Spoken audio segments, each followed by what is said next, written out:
Good afternoon and welcome to the second in a series of webcasts presented by CFE Media on the Industrial Internet of Things. I'm your moderator, Bob Vavra, and I'm happy to join you today on behalf of CFE Media. I'm happy to introduce today's distinguished speaker. Greg Gorbach is Vice President of the ARC Advisory Group. Greg spearheads ARC's Transformative Technologies for industry initiatives including analytics and big data, cloud computing, mobility, and the Industrial Internet of Things. Greg's team is focusing on the digital transformation taking place throughout the industrial space. It's known by a variety of terms: Internet of Things, Industry 4.0, information-driven manufacturing, connected manufacturing, smart manufacturing, industrial internet, but this transformation is already underway. It's being powered by technologies such as machine learning, predictive analysis, and big data. It includes cloud computing, mobility, low-cost sensors, edge intelligence, network connectivity, and many other things. Greg's an acknowledged leader in the digital transformation of industrial companies and in IIoT. He's knowledgeable on the topics of operational management and MES, ERP, and PLM software, especially in their interplay with plant systems. Greg's been with ARC since 1998. He's had experience in manufacturing, industrial automation, and industrial software companies, and he brings more than 20 years of hands-on experience to ARC. His educational background includes a Bachelor of Science in Electrical Engineering and an MBA. He's part of an organization that right now is doing probably some of the best work on helping to identify and explain the future of IIoT. ARC Advisory Group is a tremendous resource on this topic, and we are very pleased to be joined here this afternoon. Greg, thanks for joining us, and welcome to our webcast. Thanks, Bob, and thanks for the nice introduction as well. I've been covering this industrial Internet of Things space for quite some time in a variety of forms, but in particular over the last couple of years, we've really seen it take off. So it's occupying a lot of our focus here at ARC, as you kind of alluded to. Today, I'm going to talk about how that industrial Internet of Things is transforming plant operations, and in particular what that means in terms of increasing the value of your existing asset base and infrastructure, new opportunities and risks that are presented to operations, and how machine manufacturers can reinvent their customer relationship.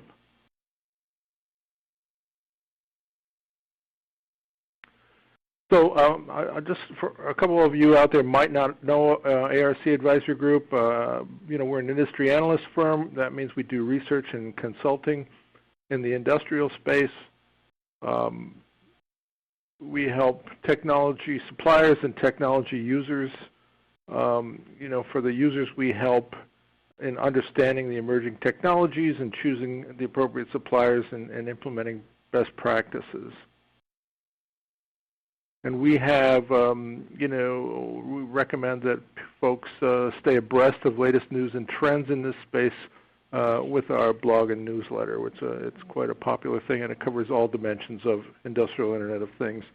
And as you could tell from Bob's introduction, there's quite a range of technologies and processes and business practice changes that are encompassed by this whole space. So it's quite an interesting and exciting space.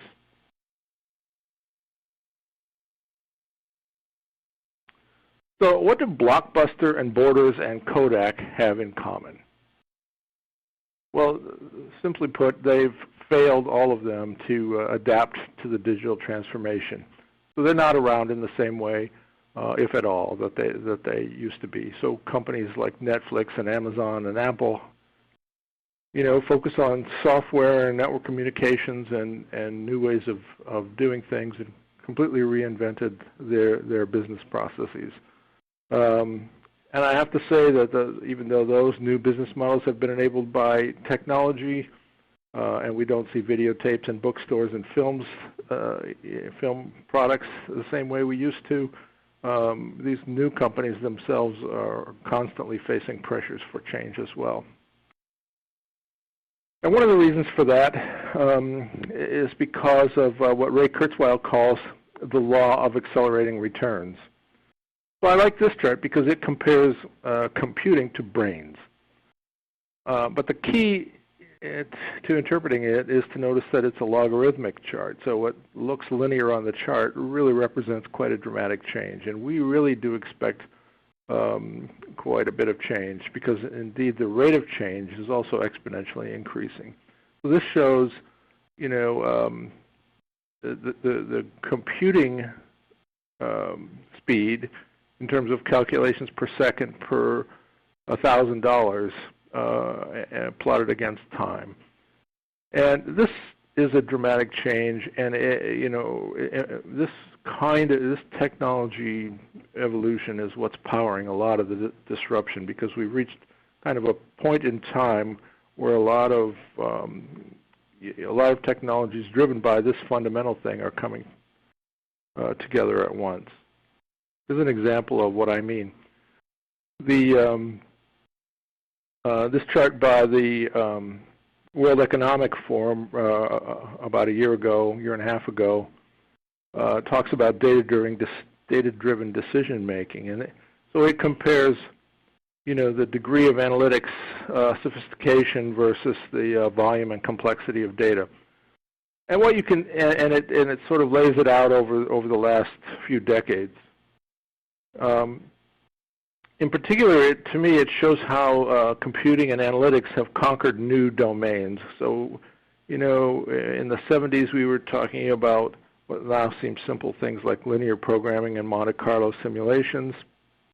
Then we started focusing more on decision support and, you know, things like data cubes and OLAP. And now we've got a whole range of different kind of advanced analytics and operational real-time analysis and sentiment analysis and a variety of things. So it's just been exploding. And so that kind of capability is now moving from the exclusive domains of data scientists with you know, expensive systems in the back end into every application that people use every day.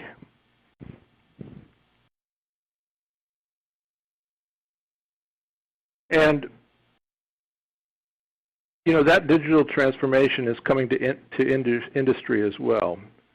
So even though industrial companies are conservative, and their basic model in the last century was, you know, to put in the system once and then resist changing them ever, you know, that last century technology is beginning to be challenged by a host of disruptive technologies like cloud computing and wireless networks and mobile solutions, software, big data and analytics, and the ability to monitor things locally, and the ability of assets themselves to become much smarter. So any one of these technologies could have been a disruptive step change to business outcomes and competitiveness, but taken together, it makes a near certainty. And from an ARC standpoint, we are seeing what I have to say is an astonishing number of conservative old line companies that are coming to us for help. You know, looking at this situation, identifying it themselves, or through talking to us, or just other sources, and coming to us and saying, what do we do about this? How do we, where should we start? Now, the new reality is that you can collect data from just about anything or everything. You can collect that data a lot more frequently, and you can store it cheaply and process it cheaply. So you have to ask the question, if you were to build a plant today, how would this impact you? Would you build it the same as you would last century? You know, what's changed? Maybe you'd think about sensors or controllers in a little bit different way. So there's some, I'll plant the seed, and then we can come back and think about that later in the presentation.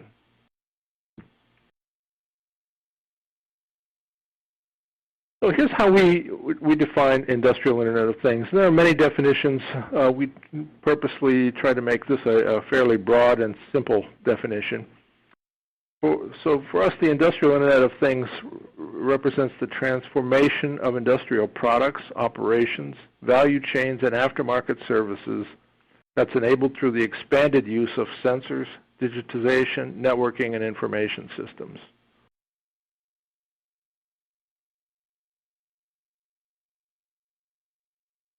And so to help understand a little bit more what that is, we can talk about what it can do for you. And that's, this notion that we talked about in the introduction about transformational change from Industrial Internet of Things. So it can increase the value of your existing infrastructure and assets by allowing those assets to be running more of the time, to have better uptime, to improve the performance of your plant systems, and to enable your overall systems to become more responsive because you are better connected and know exactly how they're behaving. So that's one thing.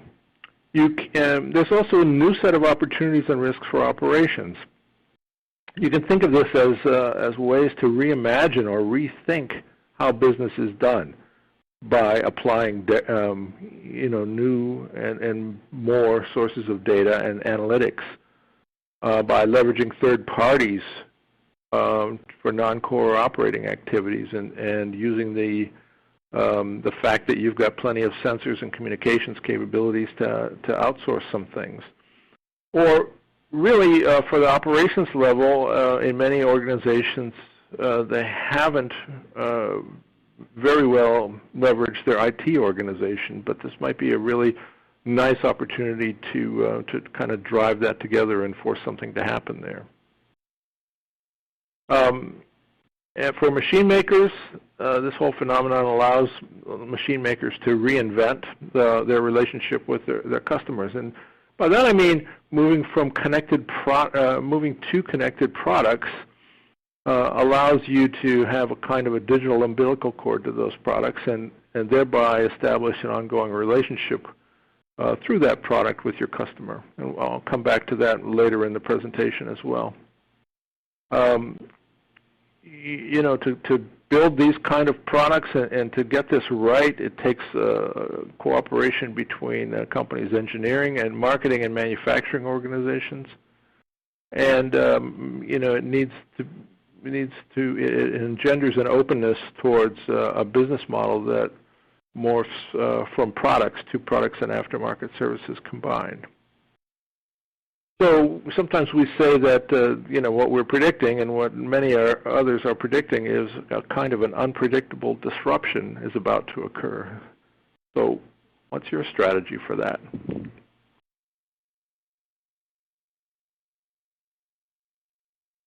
Let me take a couple of moments just to talk about an underlying change in software that's happening in this century, and that is that we are experiencing a change as we move from an established client-server model that features sort of comprehensive and monolithic applications residing on top of it, to a model that has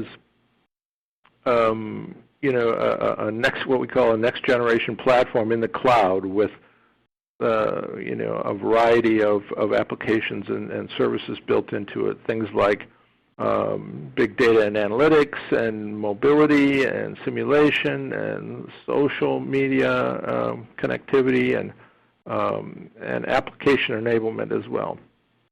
And then on top of that, instead of large monolithic applications, we're starting to see the development of microservices, which are small, loosely coupled applications that really do one thing well. So to get a big functioning application, you might combine a number of smaller, easier to maintain microservices.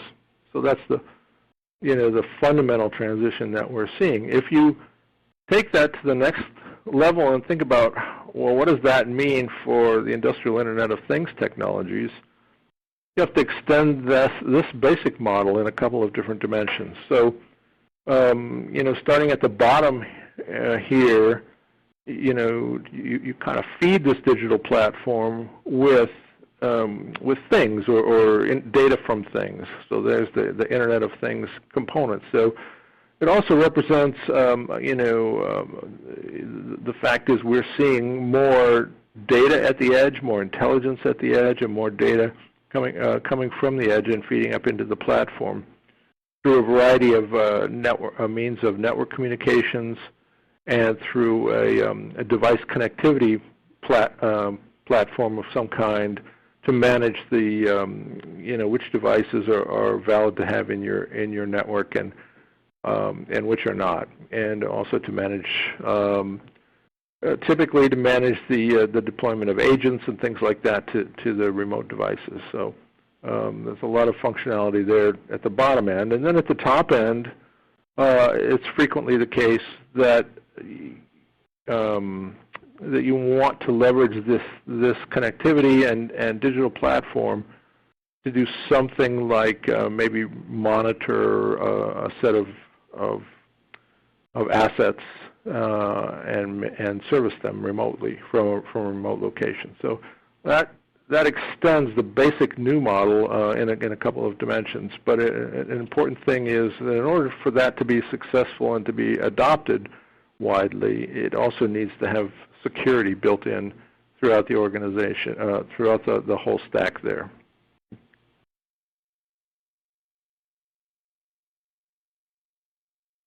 So, simply put, the industrial Internet of Things will change everything. We're going to see new service models, new products, new production techniques, new business processes, new competitors and partners,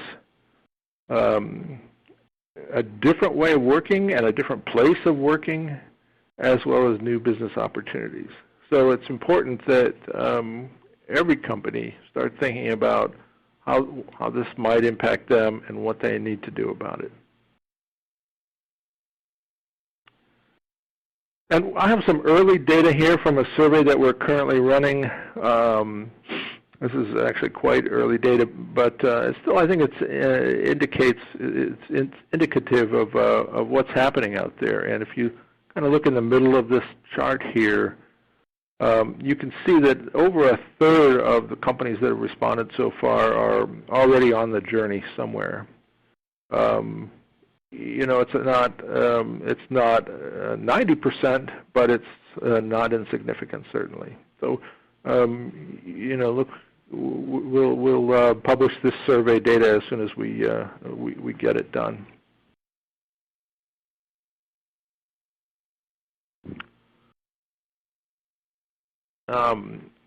So we talked about this a little bit, but in terms of what kinds of things in the plant that IIoT can impact, it's asset uptime or machine uptime. Using techniques like remote monitoring and diagnostics and access to experts and new service models, and I guess I should call out here more directly the application of predictive analytics, because that's a key dimension as well.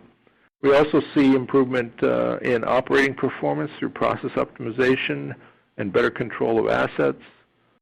We see new ways of workers collaborating and being able to feed them information based on location and train them properly. There are some safety and risk management dimensions to this in terms of accident response or incident reporting or safety. For example, in some companies, they use a kind of a worker tracking ID system to make sure that everyone reaches a mustering point in the case of a drill or a real emergency as well. So those kind of things. And then there's a wide variety of uses in the logistics area for materials tracking and management and spare parts marshaling and a host of things like that. Now, one of the things that confuses people a little bit is that if you just look at that list on the left and think about it for a little while, you probably recognize that a lot of the applications we've been using in the past, like operations management or supply chain management or even automation and enterprise systems, are tackling some form of this or other and providing some benefits and improvements in this area. And that's certainly true. That this has been the case, and there's nothing radically new in this particular list that I've got here. So the Industrial Internet of Things may offer new and better and more cost-effective and faster ways of doing some of these things. And it may offer you the ability to have a completely new and different approach to how you solve some of your old business problems.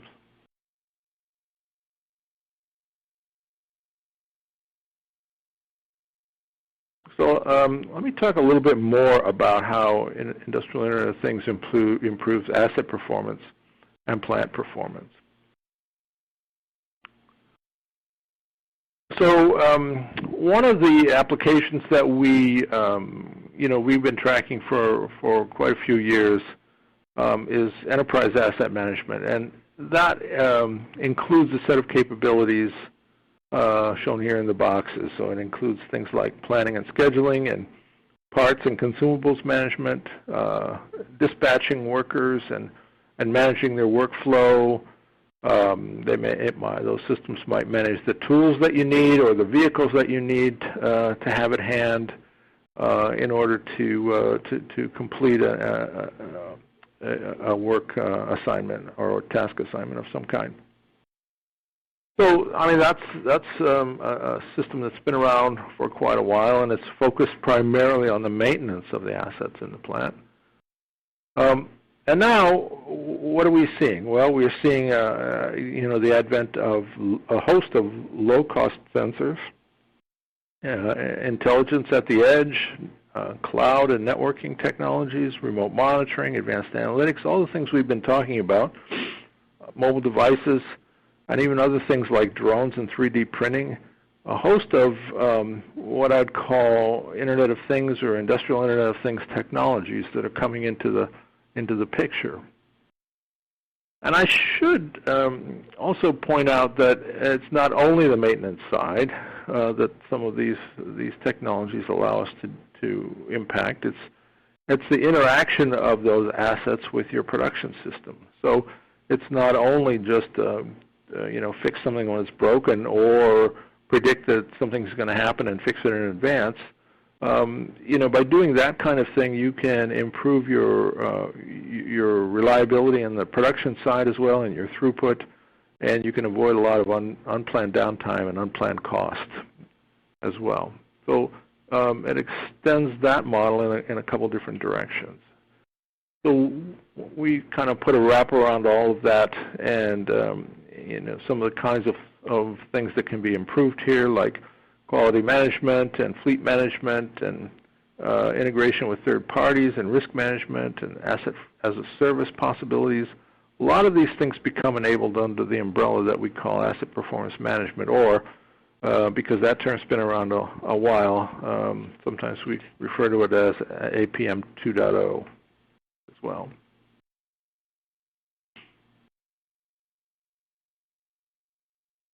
Now, another topic that comes up frequently as we're looking out over this industrial Internet of Things landscape is the convergence of IT and OT. And a lot of times, if you start from the plant looking up, what that tends to look like, or at least at first blush, what we hear people describe it as is, well, more networking and better integration between plant systems and business systems. And those are certainly true, but there's another dimension to this convergence that we could talk about, and that is the fact that we see technologies like Ethernet or Wi-Fi or a host of Microsoft technologies, virtualization, cloud computing, and software as a service, business intelligence and analytics, big data, in-memory devices, mobile solutions, social, 3D, user experience, things like that have gotten a start, many of those, or most of those, if not all. And the IT side of the house are now being used increasingly at the plant floor level. So again, this presents an opportunity for OT to work with IT, or for the organizations to work together to improve the overall business.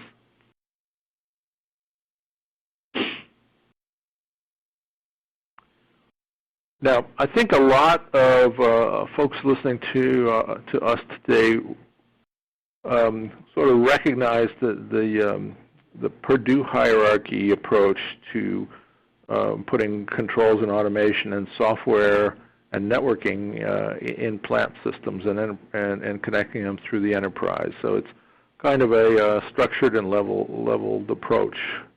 That's been around really for quite a long time, and you know, there's some uses for it. But what we're seeing change now with the emergence of the industrial Internet of Things is another opportunity or another possibility of connecting local devices, assets, and sensors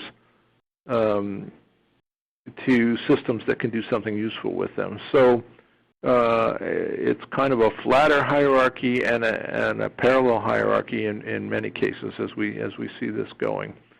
And really the benefit of that is that you know, in many cases we find that the automation systems that you need to add say a bearing temperature sensor to a pump are full, and you know, there's not much capacity left for adding these kinds of things, if any at all.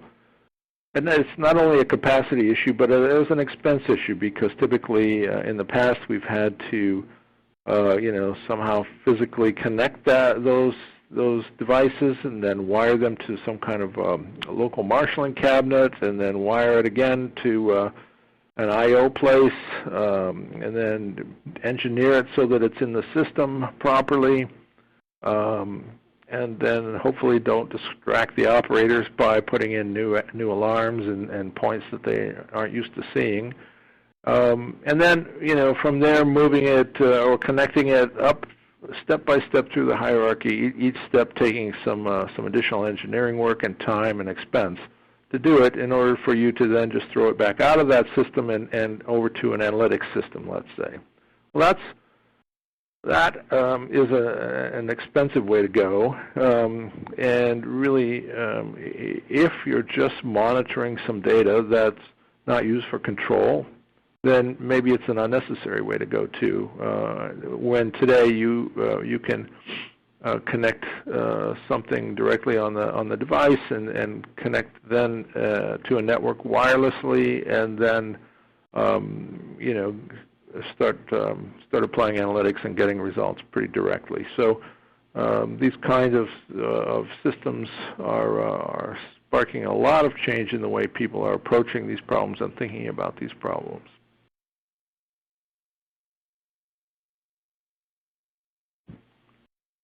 Okay, let me see.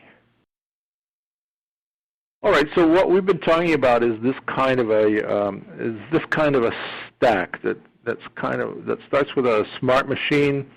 You know, it's connected. It's software defined. It may run agents or applications. It's got a lot of sensors, you know, that you might not have seen before, and then it's connected up through some kind of platform to some analytics and applications, and then maybe off to remote monitoring and services of some kind. So this is the connected machine, if you will, that we've been talking about. And you know, to be sure, there are a lot of implications when you start thinking about that. Are you going to be able to improve performance? What technologies do I need? Are there best practices? You know, can you give me examples of use cases before I try this? What about standards? You know, how is responsibility allocated if I'm contracting with someone else to monitor my machines, for example? Are there any new business processes that I need to think about, and do I need to consider service level agreements, for example? So this starts to open up a host of new questions, and within those questions are some new opportunities as well. But I'm here to say that's only the start of the story, because you know, there are several other dimensions that we can see in this emerging smart production environment. So one of those is the connected supply chain, where you may have a smart warehouse, for example, and smart machines to move the components themselves may be smart, or they may reside in smart carriers that can identify where they are and what needs to be done next. So, especially if you talk about Industry 4.0, the concept of, hey, I'm a part and I need to be bolted onto another part, and I need to have a couple of holes drilled. Hey, you, Mr. Assembly Machine, can you do which of these can you do? Let's do it. So those kind of things we're starting to see. Also, the parts themselves may be assembled by these machines and then placed into smart containers for shipping or further disposition, after being checked by some kind of metrology system that knows what the parts are in advance. So there's a supply chain dimension to this. Another dimension is the connected worker dimension. So we're seeing a lot of activity on the front of supporting these workers in new ways. So that includes things like smart tools, torque wrenches that know what bolt they're tightening and how tight it should be, augmented reality headsets and things like that, access to experts via video, things like location and navigation services to know where the workers are and make sure that they're safe, and also some basic access control systems and collaboration tools and mobile tools. So we see a lot going on in that dimension. So that's another dimension, but we're not done. Because all these systems need to be connected to other plant systems and assets. They are often connected to third-party systems and up to the business and enterprise systems as well. So we have a connected enterprise dimension. And then we also shouldn't lose track of the fact that in many companies, certainly not process industries, but other industries, the products themselves are smart and connected, and also will be followed throughout the lifetime by third parties and by possibly our own service and monitoring offerings as well. So there's a lot going on and a lot changing in the way that works. Now,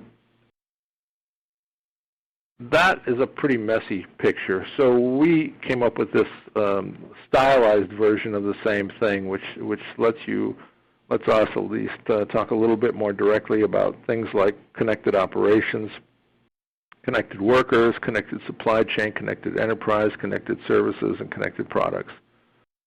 So in addition to all the various technologies involved in making this happen, we have all these different dimensions of connectivity that can be improved, as well as the dimensions of things like asset health and operating performance and safety and risk management, where the benefits can be gained. So there's a lot of dimensions, and that's one of the reasons that we are, sort of running in place here as fast as we can to try to keep up with what's going on in this whole space.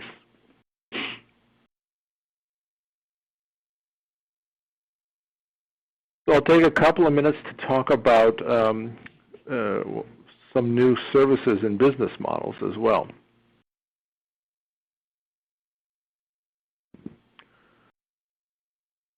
So traditionally, manufacturers provide products and perhaps some services, and the users operate those products and maintain them. So that typically looks like the product and maybe some warranty support or something like that, and the users run those things and make sure they stay running. And that's how we think about asset performance. Well, what's the new model that's emerging stretches that front end of that equation a little bit. So now the manufacturer, by digitizing and extending their offering to some services, the idea is that we can drive down the overall cost for the user and drive up the performance for the user while making a little profit at the same time. So that looks a little bit like that. Or to take another view or another take on that whole thing, we're talking about moving from what we call a product transaction model to a customer relationship model. So we move from basically selling that product and moving on to the next deal, and then at some point, providing warranty support and replacement parts and field service and such, to a model where it's really an ongoing relationship with the customer. So that so instead of just sell it and forget it, we have we put it in. We want to monitor it remotely. Keep some diagnostics on, run some analytics, do some predictive work so that we can help make sure, either through our own means or by working closely with you, that those that when things are about to fail, they get fixed before that happens. And it opens up the door for providing some enhanced services in terms of, maybe we can improve the performance of that asset because we've noticed how others are using it. And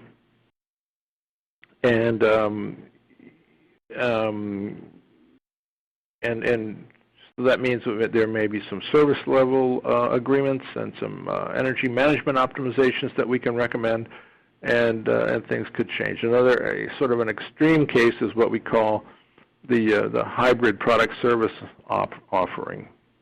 And what that really means is that instead of it's shift from buying products and services to buying results. So the sort of prototypical models for this are the jet engines, or a lot of compressor companies are moving to this kind of model where instead of selling the compressors, they will provide compressed air as needed. To do that, you need new product hardware and software requirements. There's new, these things can be pretty data and information intensive. And you definitely will need some new analytics and service models in your company, so along with the expertise needed. However, it sounds a little daunting maybe, but if you don't do it, someone will. So you need to be thinking about these things. All right.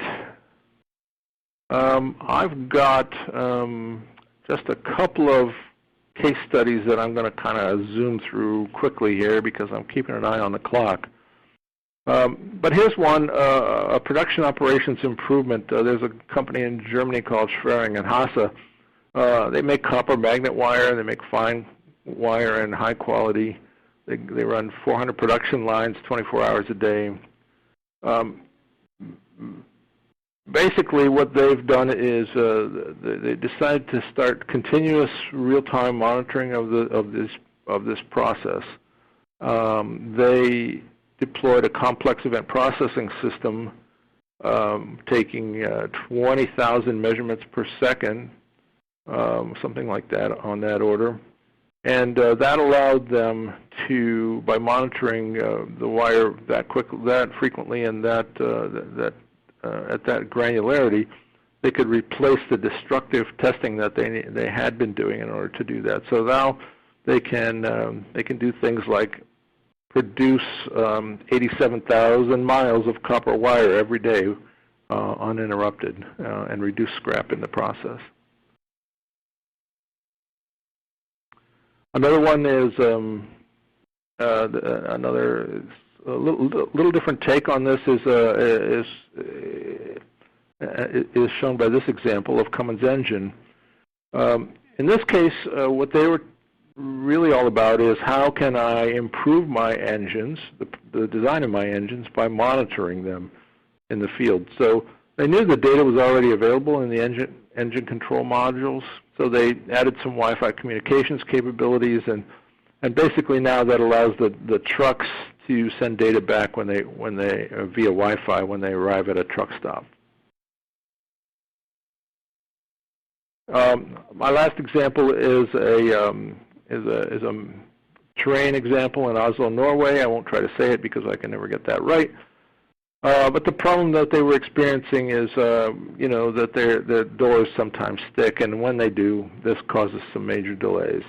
So these guys have a fleet of 92 cars with 552 doors. They were already gathering about 25 data points per door, but they didn't have ready access to it. So what they decided to do is take a look at that, apply some predictive analytics. It's a pilot program. I'm not sure if they've gone live with this or if they've deployed it fully yet, but they have had some good results. They determined that before these doors failed and stuck, that they could determine that that was about to happen because they started closing at a slower rate. So through all that,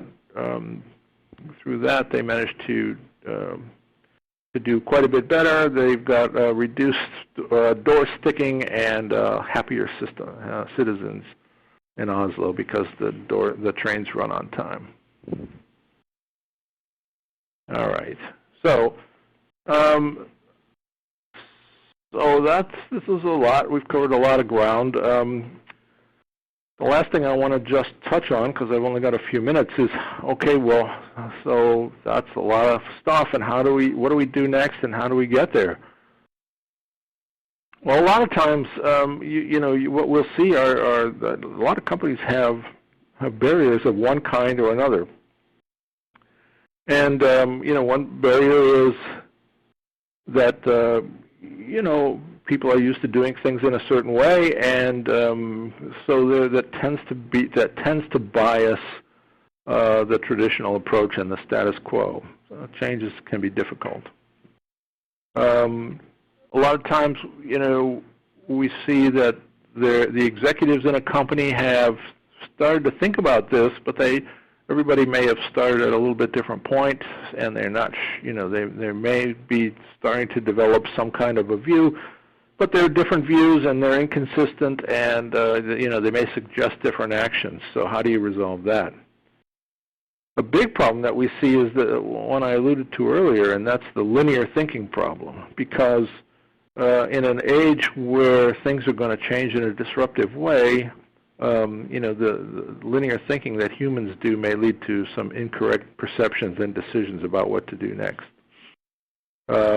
We're still in the early stages, so you can't easily find somebody who's doing something that you should be doing, or that that's kind of like you, that you can use an example. But it's a difficult time because if one of those is your competitor, they may do it in a way, you'll find out in a way that could be quite painful. Still, it's important to keep in mind that just because we've got a lot of technology and there seems like maybe it's a good thing, that's alone not a good enough reason to change. But we are beginning to see lots of reasons why companies do want to change, and there's no doubt that they need some innovation.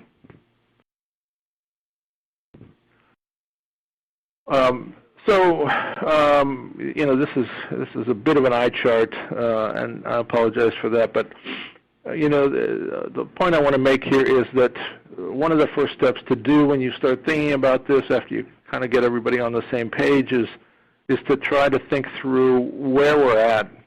And one way to do that is to think about, this kind of a maturity approach that we take. So, we've broken things from sort of increasing maturity from manual systems to automated, more connected, responsive, and then what we call information-driven.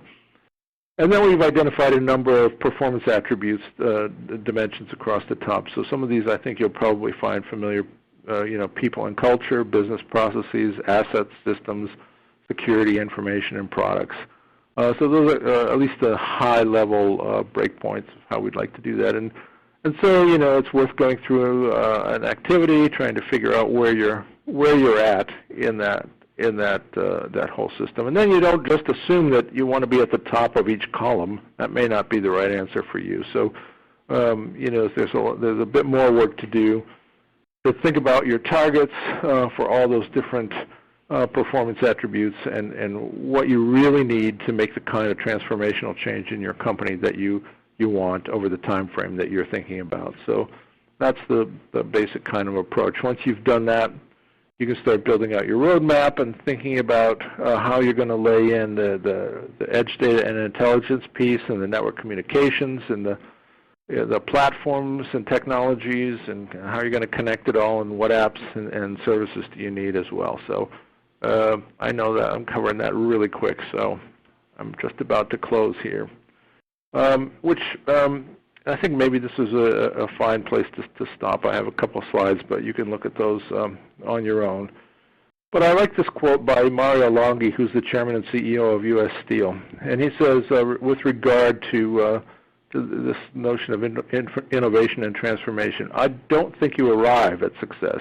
You achieve a status of performance that gives you what you need to aspire to and be capable of doing next.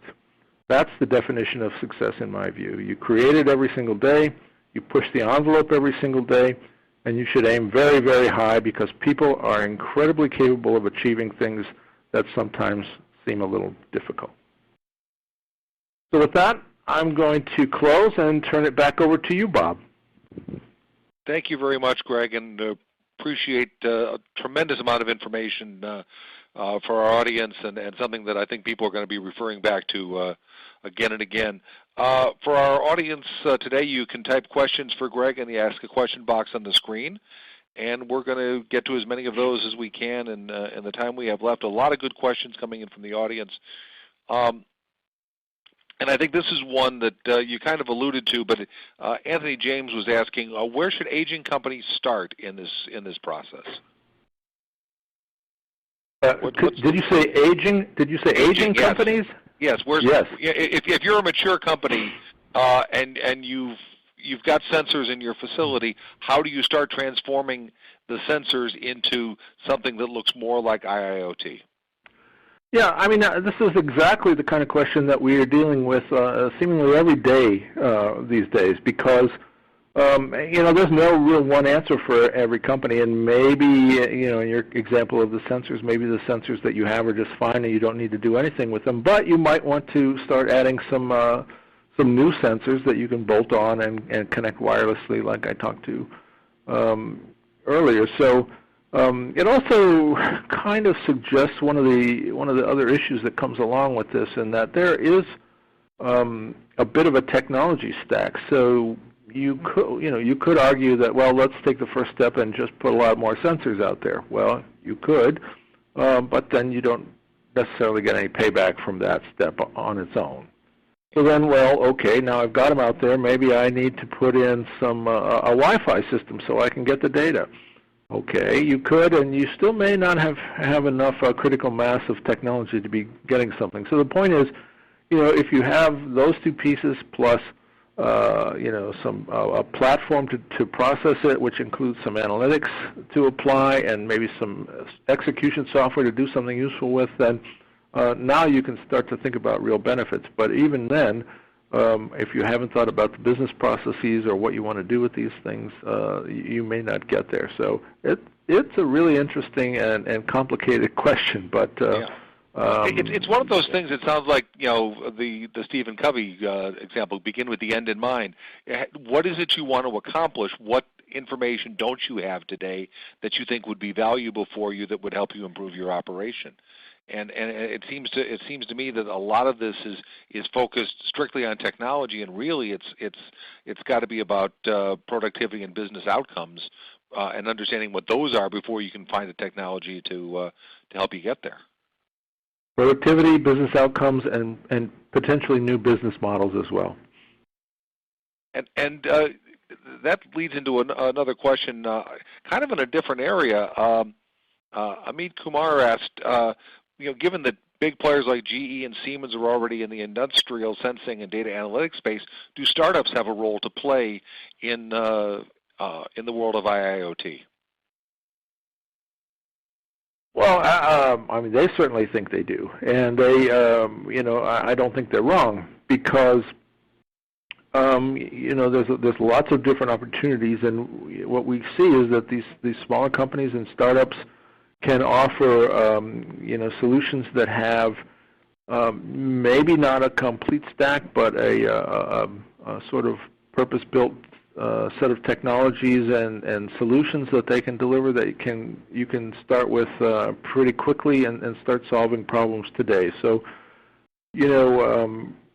it's fine, and it's important to be thinking about maybe having one platform down the road, but it's hard to pick that platform, and there's no reason to wait to do that if you can find some smaller opportunities in the short term. So, I mean, we also are dealing with a lot of very small companies who have very cool technologies and solutions that are finding just some wonderful reception out there in the marketplace. That's good. That's good to know.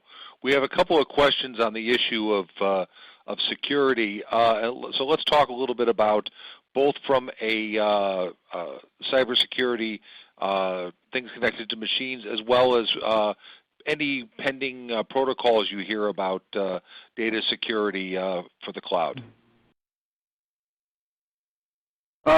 Okay, I'm going to punt on this question, Bob, because we have a couple folks here at ARC that cover that in a lot more detail, and it's important enough that I don't want to get it wrong. So I'm just going to let that one go. Apart from saying that it is one of the first questions that a lot of folks ask about, and we see a lot of progress in spite of some of these concerns being out there. So. It's a topic everybody's going to have to deal with, but and we have some information in the mid-year report in Plant Engineering that talks a great deal about cybersecurity, and it's a topic I think we're all going to continue to cover in this industry. Yeah, I agree. I wouldn't be surprised if you have a webcast or two about it. I would think there was one coming down the line. Question from Mohadari at Alpha Tech. How should an open platform be defined to different service providers? Is there what does open platform really mean, and how do you define it? Well, I haven't talked directly about the concept of open platform, but some of the platforms that we see are open, and we see some. For example, there are several different organizations that are involved in trying to support one form or other of this digital transformation. One of those here in North America is the Smart Manufacturing Leadership Coalition, and they one of the things they're working on is building exactly that, a kind of an open platform to support some of the new technology and new platforms. So if you're working with an organization like that's made up of a lot of members that are working together to try to advance the cause, then it's not hard to find an open platform. If you're talking to one of the sort of leading companies that are pushing this kind of solution directly, I think GE and Siemens were mentioned, and IBM, probably is also on the list, and several others, SAP and others. Then, then they're likely to have a more closed system in the sense of, they control it, but these closed systems typically can connect to anything, pretty much. So they're open in that dimension as well. Yeah, we're a long way from standards. I think, as we pointed out in the opening, we haven't even decided what to exactly call this yet, that everybody has one single term that everyone has agreed on. And I think you made a really good point in our Q&A in the magazine this month, is that it's called by a number of different names, and none of them are particularly good titles. None of them are. Yeah. So we struggle with it daily. Absolutely. Well, I want to. There's many more questions, and as we mentioned at the outset, we will have some of the questions we weren't able to get to during this session available with the archived version of today's webcast. I want to thank Greg again, and thank ARC Advisory Group for their leadership on this, and Greg in particular for his leadership on this topic. And there's going to be many more discussions on this topic, and we're going to continue to work to get that information out front. So my thanks again to Greg.